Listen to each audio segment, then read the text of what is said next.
안녕하십니까. 독서하는 마라토너 박종필입니다.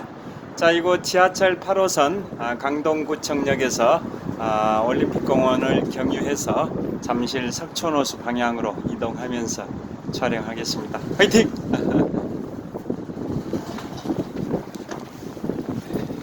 자, 현재 시각은 2023년 11월 29일 수요일입니다. 수요일 저녁 7시 57분입니다. 자, 제가 오늘 걸어서 퇴근하면서 오늘은 인류 역사상 최대 규모의 상륙작전인 노르망디 상륙작전에 관하여 말씀드리도록 하겠습니다. 자, 현재 기온은 영하 1도 정도인데요. 바람이 강하게 불어서 체감온도는 훨씬 낮습니다. 자, 내일은 11월 마지막 날, 내일은 아침 최저가 영하 8도, 낮 최고도 0도밖에 안 됩니다. 올 가을 들어 가장 추운 날씨가 될 것 같습니다. 자, 내일이 11월 말일인데요. 내일은 아침 최저 영하 10도, 영하 8도, 그 다음에 낮 최고도 0도밖에 안 되기 때문에 동절기 건강관리에 각별히 유의하시길 빌겠습니다. 자, 그러면 오늘은 제가 인류 역사상 최대 규모의 상륙작전, 노르망디 상륙작전 다 들어보셨을 겁니다. 제가 지금까지 인문학 서적을 5권 출간을 했는데요. 그 중에 지금부터 약 9개월 전인 2023년 3월 6일에 인문학 서적 4번째로 출간한 게 제2차 세계대전, 영어로 월드워 2입니다. 그 내용에서 자세히 20개 전투의 세밀한 묘사, 자세한 설명을 하고 있는데요. 그 중에 오늘은 인류 역사상 최대 규모의 상륙작전인 노르망디 상륙작전에 관하여 말씀드리겠습니다. 자, 노르망디 상륙작전은 2차 세계대전에서 그 상륙작전 전까지만 하더라도 미국, 영국, 프랑스 등 연합국이 굉장히 열세인 상황이었는데요. 노르망디 상륙작전을 계기로 해서 이제 전쟁의 판도를 바꿨습니다. 노르망디 상륙작전에서 연합군이 성공함으로써 이제 그동안에는 수세적 입장이었다면 노르망디 상륙작전 이후에는 공세적 입장으로 전환이 되면서 2차 세계대전의 승리에 결정적인 계기가 됐던 인류 역사상 최대 규모의 상륙작전이 노르망디 상륙작전입니다. 자, 이제 풍납사거리 신호 대기를 하도록 하겠습니다. 자, 그래서 밝은 데서 찍어 보겠습니다. 자, 그 상륙작전은 투입된 함정, 배 선박 숫자가 6,500여 척이 되고요. 항공기, 비행기 숫자는 12,000여 대가 됩니다. 그 정도로 많은 선박과 항공기가 투입이 됐는데요. 그 다음에 노르망디 상륙작전이 1944년 6월 6일 날 있었습니다. 1944년 6월 6일에 상륙작전에 성공을 함으로써 그날 첫날만, 6월 6일 첫날만 17만 명의 연합군 병력이 프랑스 북서부 노르망디 해안에 상륙을 했습니다. 자, 그러면 물론 이제 사상자가 5천여 명이 발생이 됐습니다. 노르망디 상륙작전을 위해서 엄청난 그 생지옥, 아비규환의 그러한 생과 죽음이 왔다 갔다 하는 그러한 상황에서 5천여 명의 사상자가 발생이 되는 그러한 희생을 치르면서 상륙작전에 성공을 한 겁니다. 자, 그러면 노르망디 상륙작전이 전개된 그 당시의 배경을 설명을 드리도록 하겠습니다. 자, 그것은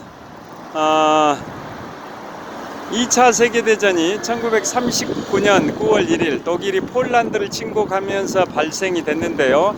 그보다 9일 전인 1939년 8월 23일에는 독일과 소련 간에 독소 불가침 조약을 체결을 했었습니다. 그 조약을 체결한 지 불과 9일밖에 안 된 시점에서 독일이 소련을 9일밖에 안 된 시점에서 독일이 폴란드를 침공하면서 제2차 세계대전이 발발이 됐는데요.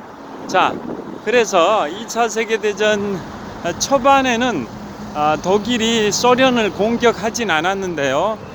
독소 불가침 조약이 체결된 때로부터 딱 22개월이 됐던 시점인 1941년 6월 22일에 드디어 독일의 아돌프 히틀러가 소련의 요시프 스탈린을 상대로 독소 불가침 조약을 파기하고 독소 전쟁을 일으켰습니다. 독일이 이른바 바르바로사 작전이라는 군사 작전을 통해서 소련을 공격을 했는데요. 그게 바로 독소 불가침 조약 체결일로부터 22개월 만에 독소 불가침 조약을 파기하고 독일이 소련을 침공을 했습니다. 그게 1941년 6월 22일인데요. 그 이후로 독일과 소련 간에는 이른바 제2차 세계대전의 유럽 전선 중에서도 동부전선이 전개가 됐습니다. 자, 독일을 중심으로 동쪽에 있는 소련과의 전선이 동부전선, 독일을 중심으로 서쪽에 있는 프랑스 등의 전선을 서부전선이라고 하는데요. 자, 그 동부전선에서 소련과 독일 간의 치열한 전투가 계속 진행이 됐었고, 그 하이라이트는 바로 인류 역사상 최대 규모의 사상자가 발생된 스탈린그라드 전투입니다. 스탈린그라드 전투는 1942년 7월 17일부터 1943년 2월 2일까지 6개월 반 정도 전개된 인류 역사상 최대 규모의 사상자가 발생된 약 200만 명의 사상자가 발생된 전투인데요. 소련군이 약 120만 명 정도, 그리고 독일과 독일의 우방이었던 이탈리아, 루마니아, 헝가리, 이러한 이른바 추축국 군대가 약 80만 명 정도의 사상자가 발생돼서 결국은 인류 역사상 최대 규모인 200만 명 정도의 사상자가 발생된 전투가 그 유명한 스탈린그라드 전투인데요. 자, 그 스탈린그라드 전투에서 소련이 독일을 이김으로써 2차 세계대전의 동부전선도 이제는 소련이 독일을 압도하기 시작을 했었습니다. 그런데 그럼에도 불구하고 여전히 독일은 끝까지 결사항전의 각오로 계속 싸우려는 상황이었고요. 그래서 소련의 이오시프 스탈린은 연합국의 미국 프랭클린 루즈벨트 대통령과 영국의 윈스턴 처칠 수상에게 북프랑스 지역에 제2전선을 구축해달라고 여러 차례 요청을 했습니다. 왜냐? 독일군이 동부전선에 소련군을 상대로 어마어마하게 전력을 투입하는 바람에 소련이 너무나도 힘드니까 그 독일군의 전력을 분산시키는 차원에서 독일의 서쪽 지역인 서부전선, 그 중에서도 프랑스 북부, 북프랑스 지역에 제2전선을 구축해달라고 소련의 이오시프 스탈린은 여러 차례 미국과 영국 측에 요청을 했는데요. 그런데 영국의 61대 총리 윈스턴 처칠은 신중론을 취했습니다. 신중론.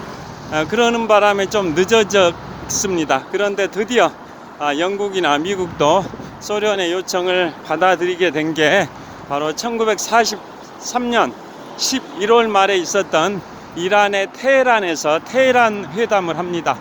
테헤란 회담에는 미국의 프랭클린 루즈벨트 대통령, 영국의 윈스턴 처칠 수상, 소련의 이오시프 스탈린 공산당 서기장이 참석해서 합의를 하기를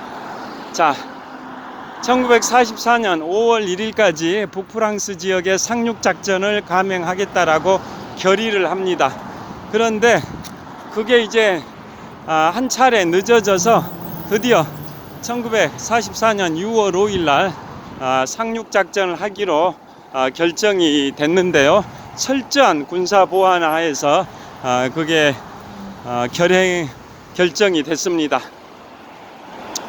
자, 그런데 당초는 다 잘 아시다시피 독일이 프랑스 파리를 약 4년 3개월 정도 점령을 하는 등 유럽 대륙을 거의 다 점령을 한 상황이었었는데요.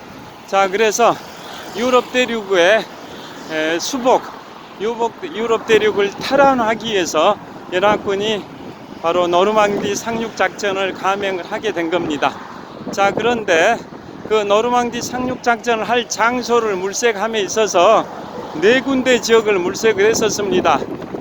네덜란드 해안, 또 노르망디 해안, 나머지 2개 해안 포함해서 총 4개 해안 중에서도 노르망디 해안으로 결정된 이유가, 프랑스의 북서부 노르망디 해안으로 결정된 이유가 그 4개 후보지 중에서 가장 독일군의 방어 태세가 취약하다, 허술하다라고 분석을 한 겁니다.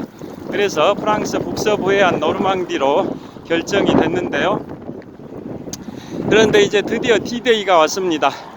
원래 1944년 5월 1일까지 상륙작전을 감행하기로 테헤란 회담에서 결정됐지만 한 차례 연기돼서 드디어 1944년 6월 5일에 하는 걸로 됐는데, 상륙작전을 위해서는 2가지 조건이 필요합니다. 첫째, 밝은 달입니다. 그것을 만월이라고 하는데요. 찰만자, 달월자, 밝은 달이 있어야 됩니다. 밝은 달, 만월이 있어야 되다 보니까, 왜냐, 상륙작전 전에 공수부대를 독일군의 후방에 투하해 가지고 교란 작전을 펼쳐야 되기 때문에 공수부대를 투하하기 위해서는 항공기, 그 다음에 글라이더 등이 지형 지물을 식별을 할 수가 있을 정도의 좀 밝아야 됩니다. 그러기 위해서는 밝은 달이 떠 있어야 되는 거죠. 그것을 찰만자, 달월자, 만월이라는 조건이고요. 2번째 조건은 만조입니다. 만조. 바닷물의 높이가 가장 높은 만조, 찰만자, 조류조자에서 만조, 이 2가지가 필요한데요. 만조는 하루에도 2번씩 있기 때문에 그것은 큰 문제가 안 되는데, 밝은 달, 만월이라는 것은 자주 있지가 않죠.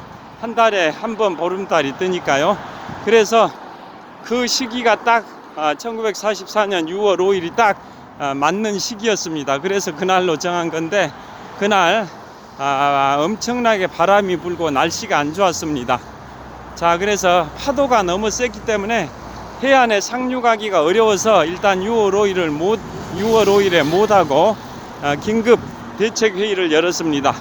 그 당시에 상륙작전을 총괄했던 사람은 연합군의 최고사령관, 미국의 드와이트 아이젠하워고요. 나중에 미국의 34대 대통령을 했던 인물이시죠. 그 다음에 연합군의 지상군 총사령관은 바로 영국의 몽고메리 장군이고, 그 다음에 연합군의 항공군 사령관은 말로이 경, 영국의 말로이 경이었습니다. 귀족이죠, 말로이 경. 자, 이런 식으로 대책회의를 열었는데요. 그때 공군의 기상대장, 연합군의 공군 기상대장, 영국입니다. 영국의 공군 기상대장 스테그 대령이 브리핑을 했습니다. 오늘은 날씨가 안 좋은데, 내일도 물론 안 좋긴 한데 오늘보다는 더 좋다라고 해서 결국은 6월 6일로 결정을 했습니다.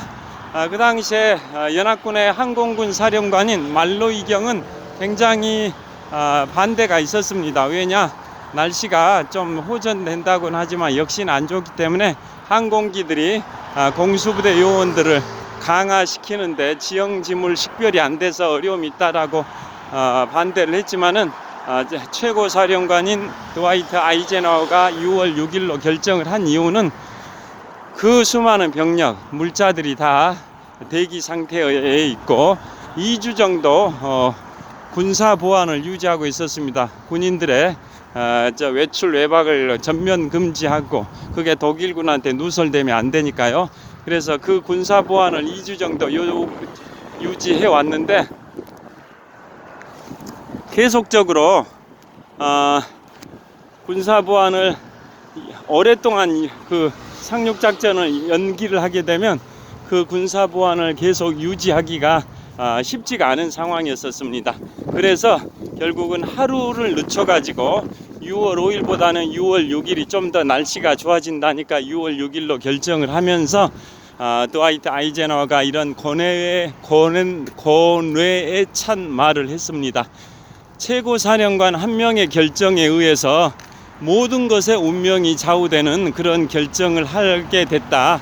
그래서 드디어 1944년 6월 6일 날 그 인류 역사상 최대 규모의 상륙작전인 노르망디 상륙작전이 전개가 됩니다. 자, 2차 세계대전 초반에 독일이 유럽 대륙을 거의 다 점령을 해버린 상태에서 연합군들은 1940년 5월 26일부터 6월 4일까지 열흘 동안 이른바 덩케르크 철수작전, 인류 역사상 최대 규모의 철수작전이 1940년 5월 26일부터 6월 4일까지 열흘 동안 전개된 이른바 덩케르크 철수작전인데요. 영화 덩케르크의 자세히 묘사가 됩니다. 영국인들이 가장 존경하는 인물 제61대와 63대 총리를 지낸 윈스턴 처칠이 61대 총리에 취임하고 나서 딱 16일 만에 결행했던 작전이 인류 역사상 최대 규모의 철수작전인 덩케르크 철수작전입니다. 독일군이 2차 세계대전 초기에 파죽지세로 유럽을 다 점령해버리니까 더 이상 유럽 대륙에서 연합군이 버틸 수 없어서 영국으로 연합군들을 철수시킨 작전이 이른바 덩케르크 철수작전이고 영국군 23만 명과 네덜란드, 프랑스 연합군 21만 명 합계 34만 명의 연합군 병력을 거의 안전하게 영국으로 철수시킨 작전이 인류 역사상 최대 규모의 철수작전인 덩케르크 철수작전인데요. 자, 그게 완료되고 1940년 6월 4일에 그게 완료되고 열흘 후에 프랑스의 파리가 독일에 의해서 점령이 되고 1940년 6월 22일에는 프랑스의 페탱 원수가 독일에게 항복을 합니다. 그로부터 4년 3개월 정도 프랑스의 파리는 독일의 점령하에 들어가는데요. 자, 그래서 인류 역사상 최대 규모의 상륙작전인 노르망디 상륙작전이 1944년 6월 6일에 성공하면서 그로부터 2달 반 후인 8월 25일에 독일 점령 4년 3개월 만에 프랑스 파리를 수복을 하게 됩니다. 프랑스 파리를 탈환을 하게 되고, 자, 유럽 대륙이 독일의 군합발에 점령이 된 그 4년 3개월의 세월을 드디어 유럽 대륙을 독일로부터 해방시킨 그러한 기념비적인 상륙작전이 바로 그 유명한 노르망디 상륙작전을 지금 제가 말씀드리고 있습니다. 자, 올림픽공원에 도착을 했습니다. 여전히 바람은 세게 불고 있습니다. 자, 그래서 거기에 동원된 함정수, 배 숫자 선박이 6,500여 척, 항공기는 무려 12,000여 기가 동원이 됐던 인류 역사상 최대 규모의 상륙작전 1944년 6월 6일 노르망디 상륙작전입니다. 자 보시면 이곳은 올림픽공원 평화의 문을 촬영을 하고 있습니다. 자, 올림픽공원의 평화의 문 조명이 멋집니다. 자, 그 다음에 이번에는 롯데월드타워입니다. 롯데월드타워 저도 보여드리겠습니다. 롯데월드타워를 촬영하고 있습니다. 자, 신호가 곧 바뀌니까 신호 바뀌었습니다. 좀 뛰어가 보겠습니다. 자, 이곳은 올림픽공원입니다. 올림픽공원의 정문 평화의 문 광장을 방금 촬영했고요. 자, 여기 올림픽공원 평화의 문 광장 앞 삼거리 파란불 횡단보도로 건너고 있습니다.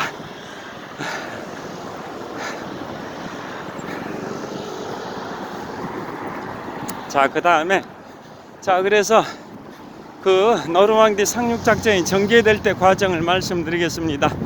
자, 여러분들 영화 라이언 일병 구하기 잘 아실 겁니다. 라이언 일병 구하기. 자, 앞부분입니다. 라이언 일병 구하기를 보면 처음 시작하는 장면이 노르망디 상륙작전 그 처절한 생과 사가 왔다 갔다 하는 그러한 장면이 바로 라이언 일병 구하기의 첫 장면, 노르망디 상륙작전 장면입니다. 자, 그래서 그 프랑스 북서부 노르망디 해안을 상륙하는 작전인데요. 그 노르망디 해안을 5개 섹타로 나눕니다. 5개 구역으로. 그래서 거기에 참가했던 연합군의 구성 국가는 미국, 캐나다, 영국, 자유프랑스인데요. 자유프랑스를 레지스탕스라고 하죠. 1960년부터 1970년까지 제18대 프랑스 대통령을 지내셨던 샤를 드골, 그분이 2차 세계대전 당시에 레지스탕스를 이끄셨는데요. 자, 그래서 노르망디 상륙작전에 투입된 연합군은 미국, 캐나다, 영국, 자유프랑스 군대였습니다. 자, 그래서 노르망디 그 해안을 5개 해변으로 구분을 합니다. 첫째, 오마하 해변, 둘째, 유타 해변, 셋째, 골드 해변, 넷째, 소드 해변, 다섯째, 주노 해변인데요. 그 중에 미군이 담당한 해변은 오마하 해변과 유타 해변, 그리고 영국군이 담당한 해변은 골드 해변과 소드 해변입니다. 물론 소드 해변은 영국군하고 자유프랑스가 같이 담당합니다. 그리고 주노 해변은 캐나다군이 담당을 하는데요. 자, 그때 상륙작전을 할 때 얼마나 처참했냐면, 다른 4개 해변은 사상자가 약 2천여 명만 발생이 됐습니다. 자, 4개 해변은 사상자가 2천에, 그러니까 4개 해변을 다 폐해서 사상자가 약 2천여 명이 발생이 됐는데요. 반면에 미군이 담당했던 오마하 해변은 1개 해변에서만 사상자가 3천여 명이 발생이 됐습니다. 그 정도로 오마하 해변이 치열했습니다. 자, 그래서 5개 해변 중에 미군이 담당했던 그 오마하 해변의 사상자 수가 3천여 명, 그리고 나머지 해변 4군데 합해가지고 2천여 명.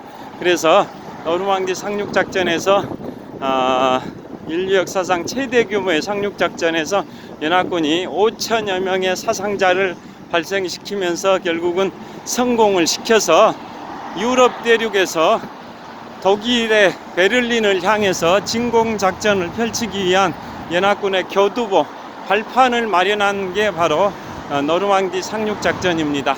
그 전에는 약 4년 정도, 5년 가까운 세월이죠. 5년 정도 독일이 유럽을 거의 다 점령을 한 상황이었는데요. 이제 그걸 탈환하기 위해서, 수복하기 위해서 유럽 대륙에 그 발판을 마련한, 교두보를 확보한 작전이 인류 역사상 최대 규모의 상륙작전, 1944년 6월 6일 노르망디 상륙작전이고, 우리 6.25 한국전쟁 당시에 그걸 벤치마킹해서 1950년 9월 15일에 그 유명한 인천 상륙작전이 펼쳐졌다라는 거 다 아실 겁니다. 자, 그래서 노르망디 상륙작전 얼마나 치열했냐. 자, 먼저 상륙을 할 때 독일군이 해안에 진지를 구축하고 기관포, 대포, 소총, 골리아트라는 자동 원격 조종 지뢰, 그 다음에 상륙 저지 장애물, 철조망, 다양한 시설들을 해안에다 다 설치를 해놓고 대기를 하고 있었는데요. 그런 상태에서 상륙을 하는 것은 진짜 짚을 들고 불 속에 뛰어드는 거하고 비슷한, 계란으로 바위치기로 비유할 수 있는 그러한 작전일 수도 있는데요.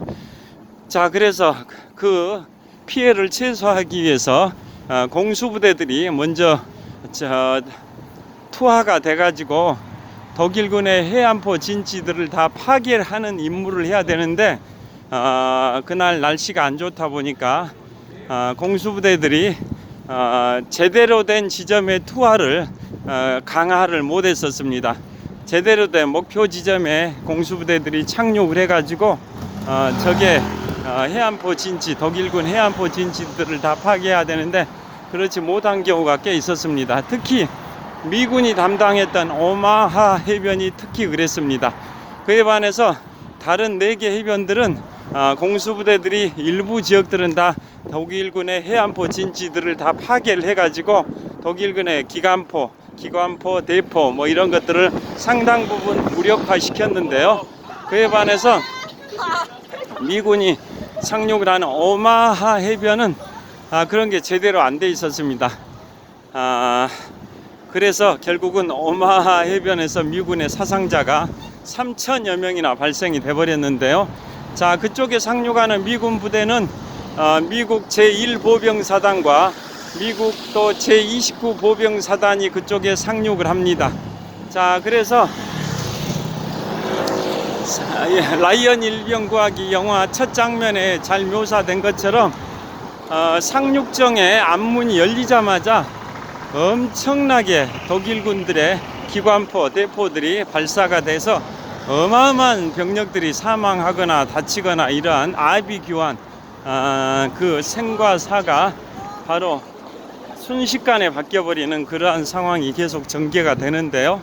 자, 그래서 미국의 오마하 해변에 상륙을 하던 미국의 제1보병사단 제16연대장 조지 테일러 대령이 이런 명언을 했습니다.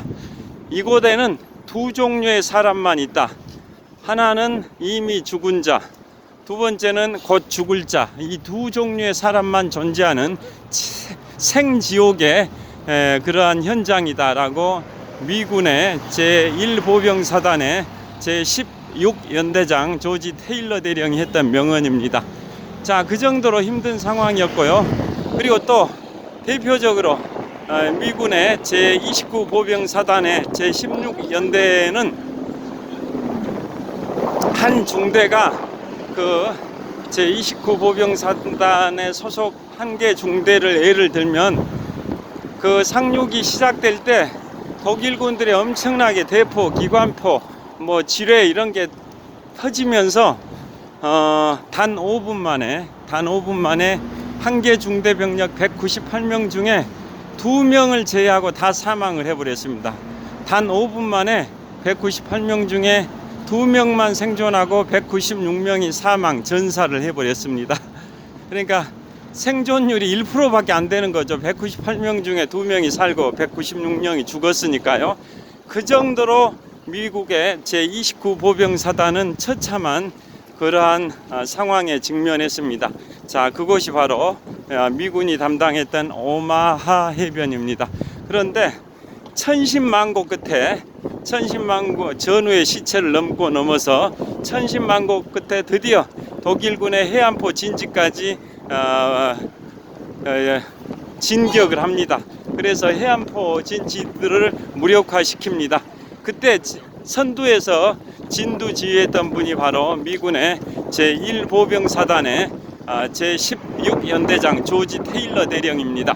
조지 테일러 대령이 그 명언을 했다고 말씀드렸죠. 이곳에는 2종류의 사람만 있다.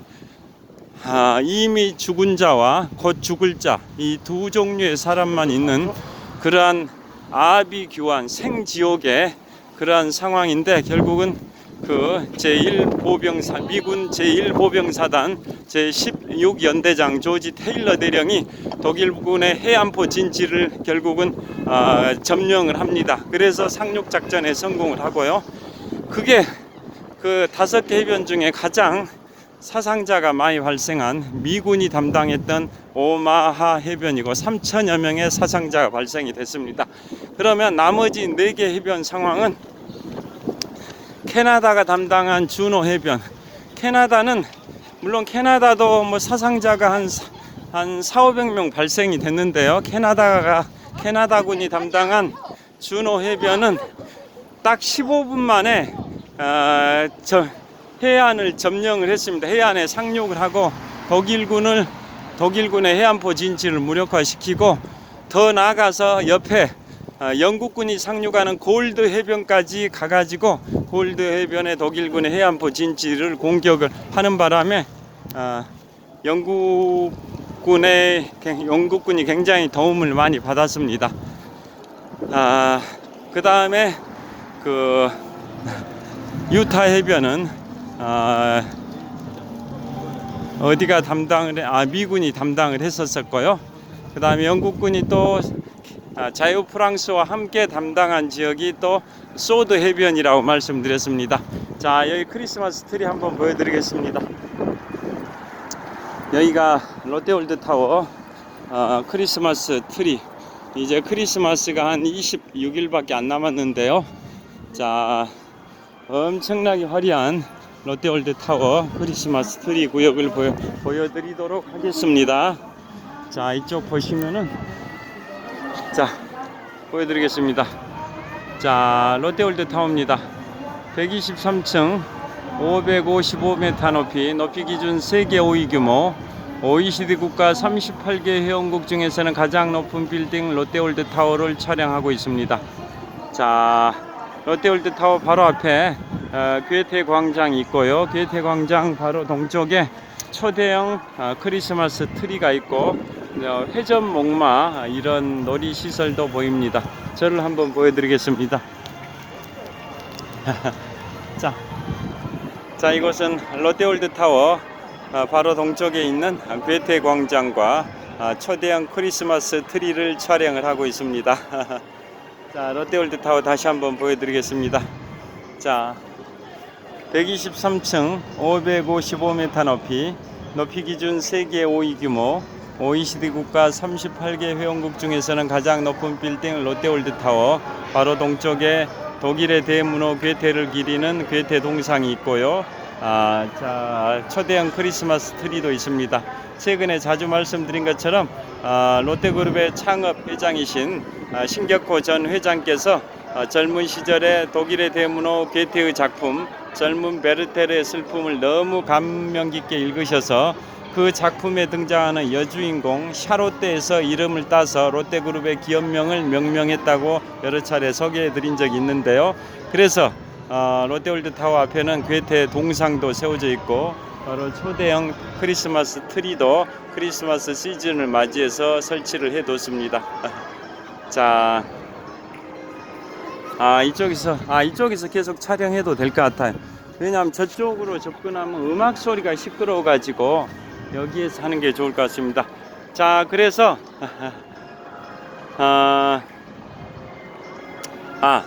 그래서 그 오마하 해변은 미군이 담당했는데요. 3천여 명의 전사자가 발생이 됐고요. 그 다음에 다른 4개 해변은 다 합해도 한 2천여 명의 전사자가 아니라 전사자 앤드 부상자를 합한 걸 사상자라고 하지 않습니까? 그래서 미군이 담당한 오마하 해변의 사상자가 3천여 명, 나머지 4개 해변의 사상자 합계가 또 2천여 명. 그래서 노르망디 상륙작전에서 연합군의 사상자는 약 5천여 명이 됩니다. 자, 그 중에 유타 해변 관련해서 또 말씀드리겠습니다. 유타 해변에는 미국의 제4보병사단이 그쪽에 상륙을 하는데